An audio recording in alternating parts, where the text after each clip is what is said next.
Second phase जो हमारा है, ये बहुत ही इंपॉर्टेंट फेज है। इसमें हम आपसे आपकी सारी जानकारी जो आपने पहले दी थी उसको मैप भी करते हैं और आपके कॉलेज और कोर्स जिसमें आप एडमिशन लेना चाहते हैं उसकी प्रेफरेंसेस भी लेते हैं। तो इस फेज में करने के लिए आपको क्या करना होगा, आपको दोबारा से हमारे सीसास प्लेटफॉर्म पे आके दोबारा लॉगिन करना पड़ेगा।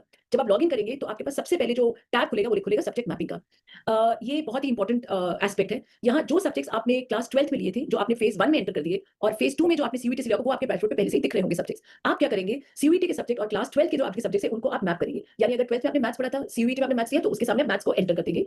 अगर आपने हिंदी पढ़ा है तो हिंदी के साथ आप मैप कर देंगे और इस तरह से मैपिंग कर देंगे। जैसे कि उदाहरण के लिए अगर आपने इंग्लिश क्लास 12th में पढ़ी थी तो सीयूईटी में भी अगर आपने इंग्लिश दी है तो आप उसके सामने इंग्लिश एंटर कर देंगे। फिजिक्स पढ़ी थी तो फिजिक्स एंटर कर देंगे। केमिस्ट्री पढ़ी थी तो केमिस्ट्री सीयूईटी में देगी उसके साथ मैप कर देंगे। अब लेकिन मान लीजिए आपने 12th में तो इकोनॉमिक्स दी थी और सीयूईटी में आपने हिस्ट्री दी है तो ये मैपिंग नहीं हो पाएगी। अगर आप मैप कर भी देंगे तो आप आगे जाके रिजेक्ट हो जाएंगे। तो ये सब्जेक्ट मैपिंग जो एक बहुत ही सिंपल स्टेप है लेकिन बहुत ही क्रूशियल और मैंडेटरी स्टेप है जिसमें वो सब्जेक्ट्स जो आपने 12th में पढ़े थे वो आपको सीयूईटी के सब्जेक्ट के साथ मैप करने हैं। तो यहाँ पर अगर किसी ने जनरल टेस्ट दिया है तो वो कहीं मैप नहीं होगा। जनरल टेस्ट को हम मैप कर ही नहीं सकते। ये इंपॉर्टेंट स्टेप है और इसे हम मान रहे हैं कि अब आपने क्योंकि सीयूईटी दे दिया तो आपको ये तो मालूम ही होगा कि दिल्ली विश्वविद्यालय के लिए ये कितना ही अनिवार्य स्टेप है कि हम चाहते हैं आप सीयूईटी उन्हीं बच्चों में दीजिए जिनमें आपने क्लास 12th पढ़ा था।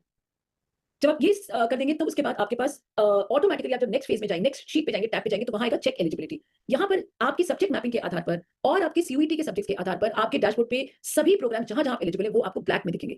जिन प्रोग्राम में एलिजिबल नहीं है वो आपको रेड में दिखेंगे। इसके साथ साथ जहां जहां एलिजिबल है वहां वहां आपका स्कोर कैलकुलेट होकर भी आएगा। यानी अगर आपका उस प्रोग्राम के लिए जो टोटल स्कोर है वो क्या है, वो हर प्रोग्राम के लिए इंडिविजुअल बैकग्राउंड पे डिस्क्रीटली मार्क होकर आएगा। तो आपके पास जहां जहां आप ये देखिए, ये सब कितना इंपॉर्टेंट है एलिजिबिलिटी चेक करने के लिए। यानी आपकी सब्जेक्ट मैपिंग की एक आधार बनती है आपकी एलिजिबिलिटी डिसाइड करने के लिए।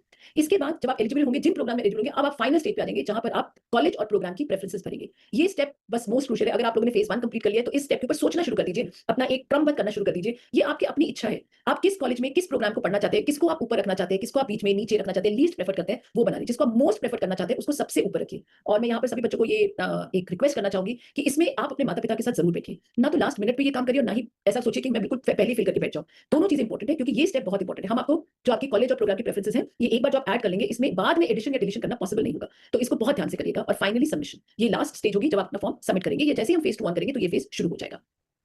अब आपके जो